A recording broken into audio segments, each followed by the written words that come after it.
मुख्यमंत्री जी प्रदेश की जनता के पैसे से विदेश भ्रमण पे निकले, तो ये बड़े प्रदेश के लिए बड़ी हास्यास्पद स्थिति है। यहाँ से पैसा वहाँ जा रहा, पूरे विश्व से पैसा यूएई में जा रहा, तो वहाँ से यहाँ पैसा कैसे आएगा, ये बड़े आश्चर्य की बात है। और मैं समझता हूँ कि मुख्यमंत्री जी को समझना चाहिए, चाहे इसके पहले शिवराज जी थे, कई आपने इन्वेस्टर मीट किए, क्योंकि जनता का, प्रदेश की जनता का पैसा है और प्रदेश की जनता एक एक पैसे का हिसाब आपकी सरकार भारतीय जनता पार्टी से लेगी। और इसको हम आने वाले समय में विधानसभा में सत्र में भी इस बात को उठाएंगे कि जनता की इस गाड़ी कमाई का जिस प्रकार से अधिकारी घूम रहे हैं और जिस प्रकार से अपने परिवार को लेके शेयर कर रहे हैं, शेयर सपाटे कर रहे हैं विदेशों में, तो ये प्रदेश की जनता का पैसा है, एक आम जनता का पैसा जो टैक्स देती है, जो बिजली का बिल भरती, पानी का टैक्स देती है, प्रॉपर्टी का टैक्स देती है, और उनके पैसे से शेयर सपाटे हो रहे। तो ये अधिकार मध्य प्रदेश की जनता ने तो नहीं दिया था। तो निश्चित तौर से कांग्रेस पार्टी इसका विरोध करेगी। और कितना निवेश आया, मैं चाहूंगा कि भारतीय जनता पार्टी की सरकार प्रदेश को बताए। पूरे मध्य प्रदेश में देखिए, मैंने इस बात को पहले भी कहा है कि भारतीय जनता पार्टी की सरकार, बीजेपी की सरकार किसानों को लेके कभी गंभीर नहीं होती। इनका किसान संघ चुनाव में वोट मांगने आता है, झूठे प्रदर्शन सरकार के खिलाफ करता, नूरा कुश्ती करता है, लेकिन किसान संघ जब खाद की बात आती है, किसान की बात आती है, मूंग की फसल के भाव की बात आती है, प्याज सड़कों में फिक रहा उसकी बात आती, जब किसान संघ गायब हो जाता, भारतीय जनता पार्टी कार्यकर्ता गायब हो जाते, बीजेपी गायब हो जाती। तो मैं ये कहना चाहता हूं कि आपने कृषि मंत्री को, मुख्यमंत्री जी को स्पष्ट पूरे प्रदेश की जनता को बताना चाहिए कि आपने कितने आयात के लिए यहाँ पर आपने कॉन्ट्रैक्ट दिए,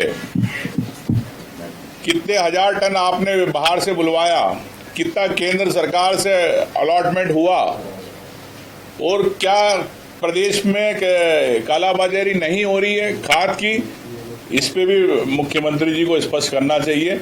क्योंकि मैं समझता हूं कि आपके माध्यम से उन किसानों का भला होना चाहिए। और मुख्यमंत्री जी, आप तो किसान नहीं हो, लेकिन किसान का दर्द समझे, यही मैं उनसे निवेदन करना चाहता हूं। सर, स्मार्ट मीटर लगाया, एक भी परीक्षार्थी पिछले इन सालों में हिंदी माध्यम न तो चुना न परीक्षा दी। लेकिन मैं समझता हूं कि चाहे आपका प्रश्न दुरुस्त है कि ऐसे कई विषय है और जिसमें सरकार बजट नहीं देना चाहती या नाम के लिए सिर्फ आप परीक्षाएं आयोजित करते हैं, वो परीक्षाएं नहीं हो पा रही है, तो ये, और आपको बताना चाहूँ कि नाम परिवर्तित बार बार किए जाते हैं स्कूलों के नाम। अभी सब मालूम पड़ा है कि सांदीपनी किया जा रहा है स्कूलों के नाम, तो लाखों करोड़ों रुपए खर्च किया जाता नाम बदलने में, जो पूरे रिकॉर्ड में खर्च होगा, यहाँ से लेकर स्कूल तक के रिकॉर्ड में सरकार तक, तो करोड़ों रुपए खर्च किए जा रहे हैं। क्यों किए जा रहे हैं? क्या नाम बदलने से क्या वो वहाँ का स्कूल आपका मेरिट पे आएगा? बच्चों को पढ़ाओगे तो मेरिट पे वहाँ के स्कूल आएगा, ये एक्सीलेंट स्कूल बनेगा। ये सरकार को सोचना चाहिए। हिंदी माध्यम से पुस्तक छपवाए गए। अब मैं कह रहा हूँ कि अब घोटाले बहुत है, तो छोटे मोटे आप घोटाले बता रहे हो, हजारों करोड़ के घोटाले। अभी आपकी जानकारी के लिए भी सिया के अंदर 400 कंपनियों को सिया की अनुमति दी गई, तो क्या कारण रहा? क्या चीफ सेक्रेटरी ने क्यों नहीं मीटिंग बुलाई?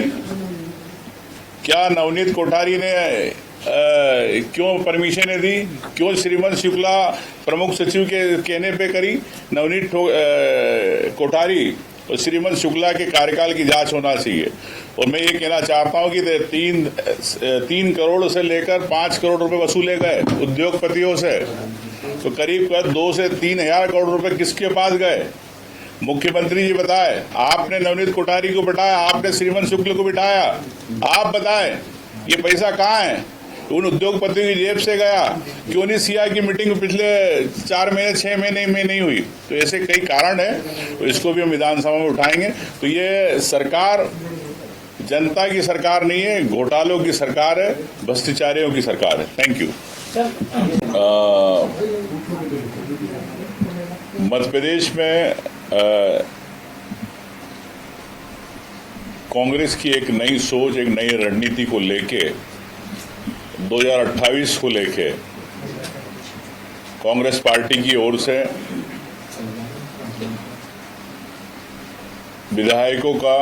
माननीय विधायकों का एक चिंतन शिविर, रणनीतिक शिविर 2028 के मिशन को लेके मांडव में, धार जिले में रखा है 21 और 22 तारीख को। उसमें तमाम ऐसे विषयों पे चर्चा होगी जो इस प्रदेश के लिए आवश्यक है, जिस पे भारतीय जनता पार्टी बोलना नहीं चाहती है, निर्णय नहीं लेना चाहती। जिस प्रकार से आपने देखा प्रदेश के युवाओं के नौकरी की बात, आरक्षण की बात, आदिवासियों के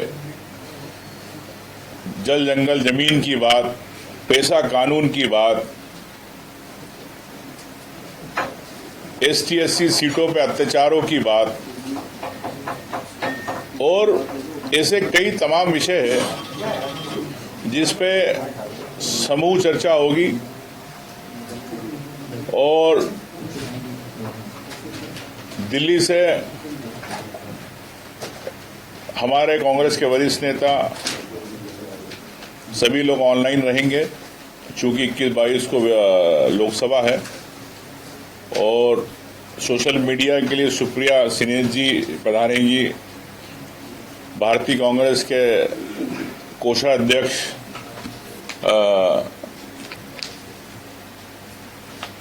अजय माकन जी पधार रहे हैं। ऐसे कई हस्तियां हैं। और मैं समझता हूं कि चूंकि विधायक है, नेता है, सब अपने क्षेत्र के मजबूत और प्रभावशाली लोग हैं। और इन्हीं के माध्यम से इस मध्य प्रदेश के अंदर किस प्रकार से 2028 का मिशन कांग्रेस फतह करे, इसी को लेके कांग्रेस पार्टी ने एक शिविर का आयोजन किया गया है। तो माननीय हरीश चौधरी जी, माननीय अध्यक्ष जी, हम लोग सब मिलके उस शिविर का जो चिंतन होगा, वो मंथन आपको 22 को प्रेस कॉन्फ्रेंस के माध्यम से फिर बताएंगे।